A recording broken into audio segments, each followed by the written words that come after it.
Okay, welcome back to Chapter 4, Lesson 2. We're going to finish up, hopefully, Lesson 2 here today.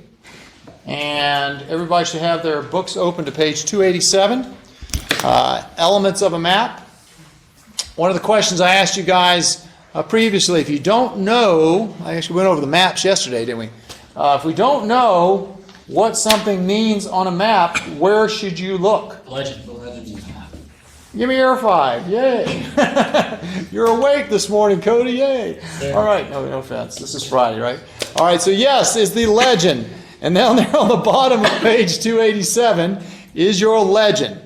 A smart person reads the legend first of every chart or every map.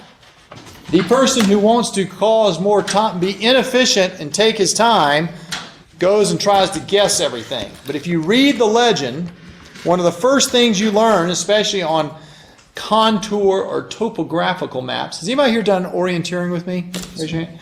Have you done orienteering? Do you know what orienteering is? I know what orienteering is. Okay, it's a sport we have here where you run around with a partner for 2 hours and try to find control points in the middle of the forest. And so it is you have a topographical map. And so here on this bottom of page 287, if you read the key, you can find the difference, the elevation difference between the contour lines. Maybe 20 feet, maybe 20 meters, maybe 100 feet. But that helps you figure out what's going on. So Yep. What now? Like, you can tell how high it is by how close the lines are together on the maps. You're right. And if it's a circle, it's the top of a mountain. You're exactly right, Cody. You learned something from orienteering. You did. How many times you get lost? What? Never. Never. Oh, there's the Mr. Army dude. Never be lost. Oh, you'd shoot your way out if you were lost, right? The pistol champion. Don't let us have weapons on the course. Weapons for all my friends. Good, spoken like a good Arizona guy. All right, and the other thing that you need to learn about a legend is your map scale. Okay, are you talking 1 inch equals 3 million inches, or 1 centimeter equals 30 miles? Everything's a little different. Next page. How to use navigational maps. We're talking about flying. We're not talking about cars. And in the flying world, there are 3 different types of maps: a sectional, a VFR terminal area, and a world aeronautical.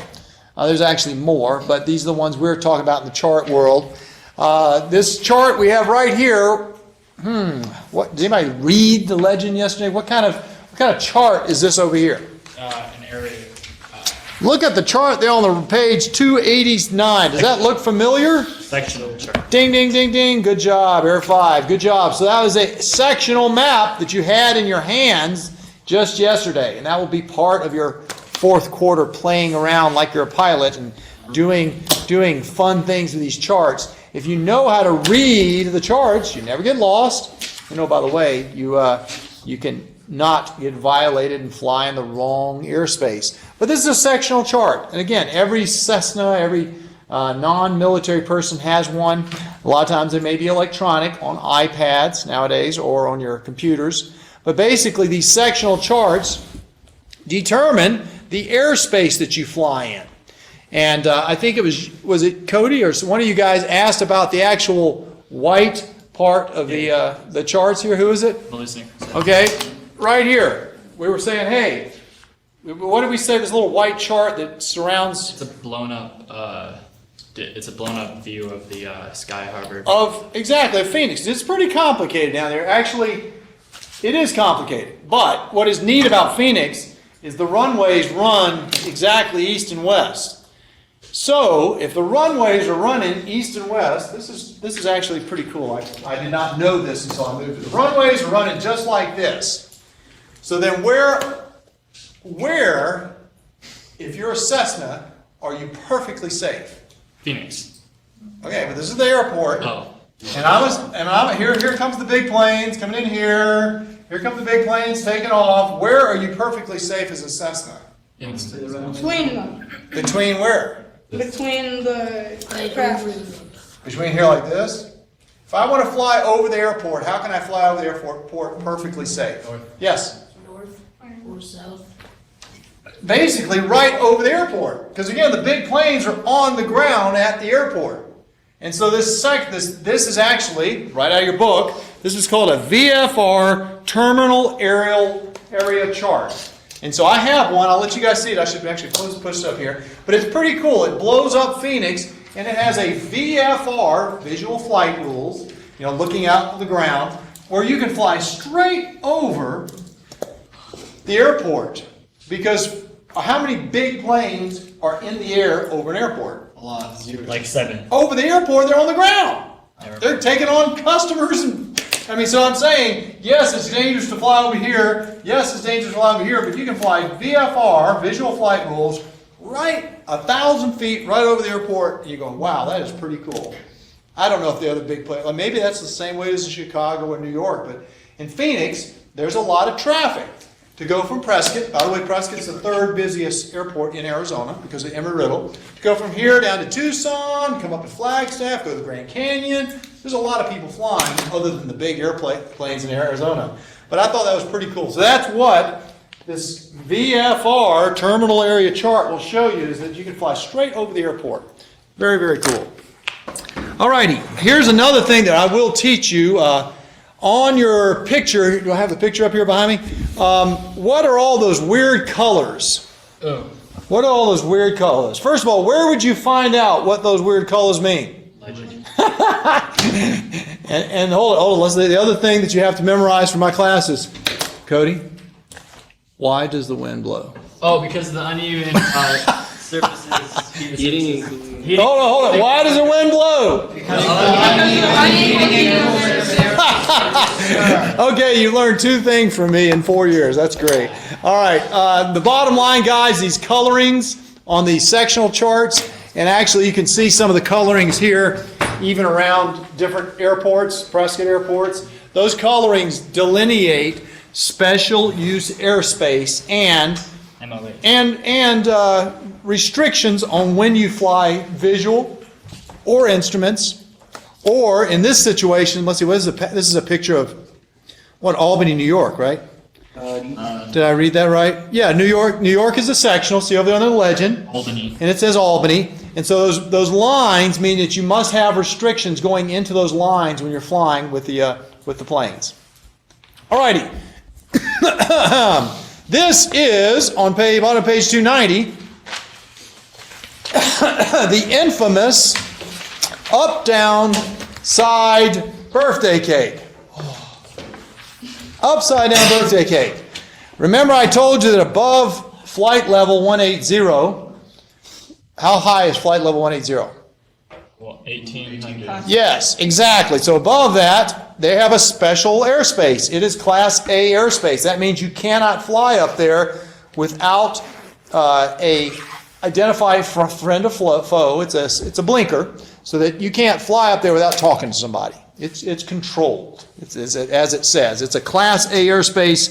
It is the most controlled airspace, and you have to have an altitude encoding transponder, which means when you're talking to somebody, they have to know where you are, and they know your altitude, so you don't run into airlines.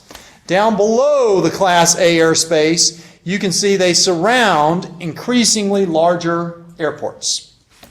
If you look on page 291, it talks about Class B airspace, B, which has an upside down wedding cake, is the busiest airports in America, such as LA, Phoenix, Atlanta, where name it out, Houston, Dallas, where? Ontario, yeah, Ontario. And then B, and then C, look over here on the right. C, it says surrounds busy but not the busiest. Class C airspace only goes up to 4,000 feet, and then Class D airspace, it only goes up to 2,500 feet. And so those airspaces are rather complicated. I'm not going to have you guys memorize this. It's not on your test. I just want you to know that actually next year I may be teaching the Honors Aviation course, which is for people who want to be pilots. And this is exactly what we're going to detail, because guess what happens? What happens when you're flying from here down to Tucson, and the terminal area chart says to fly right over the Phoenix airport at 1,000 feet. Do it. You better do it. Yes, that's exactly right. But what if you screw it up and you read it wrong and you fly over there at 1,500 feet? You die. You could hit somebody straight on, because maybe I don't know specifically, we'll have to look at it, but maybe the southbound planes fly at 1,000 feet and the northbound planes fly at 2,000 feet. And guess what? You're flying right here through all this controlled airspace, so you have to know exactly what you're doing. And that's where it gets a little complicated. Flying a plane, driving a car and going, okay, go forward, left, right, I mean, that's not very complicated. But driving a car through New York City or Los Angeles gets to be a little complicated, right? And you just have to practice it. Same thing with flying. All right, excellent. So those are the different types of airspaces. Let's see, we talked about world, oh, I didn't bring this today. Middle of page 292. VFR. What does VFR stand for, someone? Visual flight rules. Dare 5. Good job. Visual flight rules. How do you navigate? By sight. You look out and see there's a road, there's a Lake Pleasant, there's an airport. You visually look out. The more complicated pilots, the more experienced pilots, fly with something called IFR. What does that stand for? Instrument flight. Instrument. Yay! All right, so that means you fly through clouds. Did I tell you guys about yesterday I went to the Bahamas and went into the... No. Did I tell you about the Bermuda Triangle? Yes. Not your experience. Oh, I didn't? No, sir. Ooh, we might have time to tell you about that. All right, well, anyway, IFR stands for Instrument Flight Rules, and that means you fly through clouds and you trust your instruments. And it's a whole different game of flying than visually. You don't sit out there and look at the horizon and just drive around. There's no such thing as instrument flight rules when you're driving a car. Okay, it just doesn't exist. Maybe in y'all's lifetime, you'll be able to get on an interstate and the car will be able to separate you from the car in front of you and be able to go for 200 miles. Maybe. The only thing about instrument flight, has anybody ever been to a big airport and you jump on a subway and there's no driver? Yes, sir. Yeah, that's sort of like instrument flight rules. You're under the ground, like Atlanta, and you jump on there and the automatic thing goes, the door is closing, get out of the way, and then all of a sudden it goes a quarter mile and it stops, says, the door is opening, you get out. That's sort of like instrument flight rules. You're not looking outside, it's automatic. That's scary. And you got to trust your thing. You have different charts. Look here, you have IFR charts. Is a sectional visual or instrument? Visual. Visual, because it has mountains on there. It's got airports. It's got look down here at the bottom of the Phoenix. What is all those yellow things down there at the bottom? What does that mean? Buildings. Yeah, I mean like high density places, right? And actually up in Prescott, there's just one little squat of of yellow, and that's probably where we're sitting right here in the downtown, okay? So yeah, so it has a lot of visual references on the sectional maps. That's exactly what the sectional is designed for. When we come back, and we'll get a little more detail, I will show you what an IFR chart is.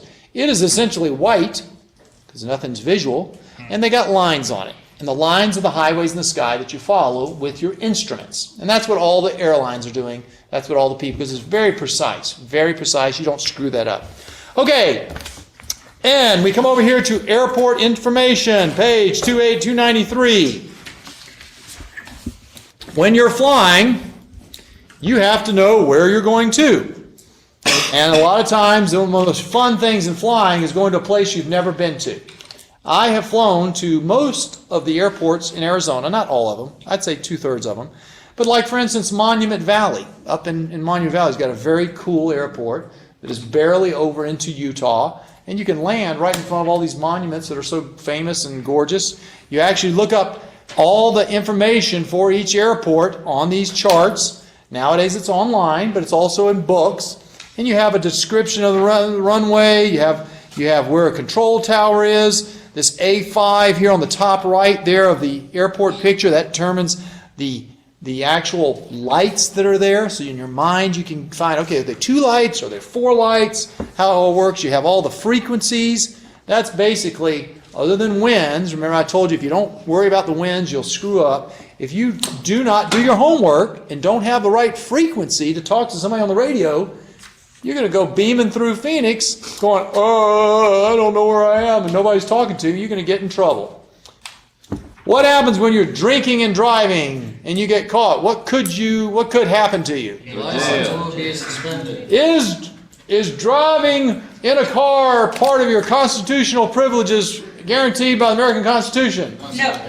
Is flying an aircraft part of our Constitution? No. So if you screw up and do something dangerous, dumb, or different that we tell you not to do by the FAA, you will drink and drive, and you'll lose your right. There's no right to lie. You lose your privilege to drive, and you'll also lose your privilege to fly. I've had 2 friends that have lost their pilot license. Well, it's like lawyers, right? You're a lawyer, and what if you cheat and lie in front of a judge? Well, You can become disbarred. If you're a doctor and you do a legal operation, you do something you know is wrong, and you get caught, you're out of there. And so the same thing with flying. So a lot of this research, when they say, oh, flying is so easy, well, the physically flying the plane is not that hard. I mean, it's just like driving. But all these details, I will teach everybody who wants to know how to fly next year in the aviation honors class. Yes, sir. when I was in the air flying, You flew part of our Civil Air Patrol thing? yes. Okay. Were you scared to death? Did I fly you? No, I can't remember his name. A very brave person flew you, right? Yes, sir. I got to fly with, actually, because I went, Andrew Palmer's the other person to go, so I got to fly with him, and then I got to fly with Andrew Lawhead. But Okay. the flying part was really fun, but I don't think I could land or take off. The landing was kind of scary, huh? Yeah. Well, the thing about it, again, that's exactly what you said. The taking off of an airplane is not that hard. You put in the throttle, it goes fast, but then the landing is kind of finesse. It's kind of practice, to be honest. And every plane is a little different. Truly, if you can ride one bicycle, you get on another bicycle that your buddy has, you can pretty much land, ride it. Yeah. But that's not how it is with planes. I mean, you got to practice the landings. You can fly it. Every plane flies the same, but landing is not. Okay, and so when you go do instrument flight rules and everything is very controlled, you must tell people where you're going. And so this is called a flight plan. This is what you actually fill out on the computer nowadays, or you can have a piece of paper and you turn it into the guy at the control tower, and this tells him where you're going. You can see on my top of page 295, you have your aircraft identifier. You have what type of aircraft is. This is a Cessna 150. True airspeed. That's not ground speed. It's true airspeed. And your airport. When are you leaving? Oh, look underneath on the top right of 295. Departure time. Proposed time, and it has a Z there. What does that mean? Zulu. So what if he says, I'm going to take off at 1400 Zulu, but I live in Arizona, which I don't know where this Chickasha. Oh, it's Oklahoma. Well, actually, the destination is Oklahoma. But anyway, all right, we're in Arizona, and we're taking off, and we're flying there. Or we're flying from Chickasha, and we're taking off at 1400 Zulu, Z. When do you take off in the airport there, Autumn? How many hours are we different from Zulu? 8. Nope. Guess. 2? Nope. We're 2 from Washington, D.C. 4. But England is farther than Washington. How many? Come on, guys, you got to know it, doesn't it? 7. 7. Air 5. I'll give you almost a skin 5 for that. Okay, so it's always 7 in Arizona. It's always 7 difference in hours for Zulu. So actually, this could be us. We're going to take off 1400 Zulu. When is that? Here. Wait. Okay, 1400 Zulu is when in Arizona? 7 o'clock in the morning. Yeah, you get up early, you show up at the airport at 6, you actually take off at 7. That makes sense, right? I mean, that could work out. Cruising altitude, 5,500. Is that AGL, above ground level, or is that MSL? It's AGL, sir. Thank you very much. Try again. How do you fly on the ground? MSL, yeah, how do you fly on the ground? Look, Prescott is 6,000 feet. Oh, sea level. So you would not be cruising at 5,500 feet over Prescott. You'd be cruising at like 9,500 feet over Prescott. But if this was actually in Oklahoma, Oklahoma is slow and low, excuse me, not slow. They're low in the east, and so they could fly 5,500 feet over Oklahoma, okay? So that's how your flight plans work. You can have that as VFR or IFR. Estimated time of arrival. What does the word estimated time of arrival mean? When you're getting to the time. ETA. So if you take off at 1400 Zulu and it takes you 3 hours to get there, when are you landing? 1700 Zulu. Exactly. And 1700 Zulu is what time in Arizona? 5 o'clock. 1700 Zulu is 5 o'clock in England. 10. Good job. Excellent. Excellent. All righty. Top of page 270 and 297. This is a flight plan. This is your actual flight that you would be taking off as he describes it. And actually some of you guys saw this on the VFR charts. And what you'd actually do is plan this and decide where you're going. Look at some of the problems. He's worried about going into Class C airspace or Class D airspace. You got to make sure you don't go into airspace that you're not qualified to go in. Look, he says tallest obstruction. Look at the D there. You see those little pointy things? It says, do you see 2749 next to the D? That is how high that tower is. And that is MSL, mean sea level altitude. Then look below it. It says 1619. That is how high it is above the ground. That's AGL. So that one tower is 1,619 feet tall. That's pretty tall above the ground. That's tall. Anything above 500 feet I would always worry about. But if you're flying around 1,000 feet above the ground, guess what? You can run into a tower. So you kind of got to watch out for that. This is all kind of navigation. This is what you worry about when you're flying visual flight rules. Alrighty, what do you do when you get lost? We actually have many crashes of planes when you get lost. First of all, and this is all part of military training that I've had, but it's the same thing. Okay, you're lost. What's the first thing you do? Radio. No, keep going. Compass. Compass, spit. No, you're lost. You're like, I'm lost. What's the first thing that's the most important thing you do? Just breathe. You contact people. No, you're driving a car and all of a sudden the car has an emergency. What's the first thing you do? You throw up your hands and go, The car. Drive the car. So you're in a plane and you go, oh my gosh, I'm lost. I'm running out of gas. What's the first thing you do? Land. Fly the plane. Flying the plane is the most important thing. If you start going, where are all this stuff? You know, where's all this stuff? What's going to happen? Splat, dead. Okay? Or you're going to run out of gas. So the most important thing in any kind of emergency is to fly the plane. Actually, I'll tell you a funny story. This past weekend, I had my brother visit us, and he had a little doggie, and the doggie fainted. And he looked like he had died. But we resuscitated the dog, and what was the most important thing? Resuscitating the dog. Everything else didn't matter. So when you're flying a plane, the most important thing is to fly the plane and then handle your emergency. If you are lost, you need to, first of all, you have an electronic signal you can push on your plane, and it will light it up, and the person on the radio will talk to you, and they will help you find your way back. Otherwise, if you're looking out there and you see an airport, what might you want to do? Land. Yes, or just circle around the airport and have, okay, Cody, you're my co-pilot, long you see where we are on this airport, and we just circle around here, and that's how it works. So getting lost is not as big a deal as people make it out, as long as your plane is flying, as long as you're not running out of gas. But if you see an airport, you flat land. You don't sit there and overfly airports when you can land, okay? No different than being in a car and you're getting ready to run out of gas. You probably need to stop at the next gas station, right? Alrighty, I think this concludes lesson 2. And we will be finished with this and we'll be testing in a few weeks.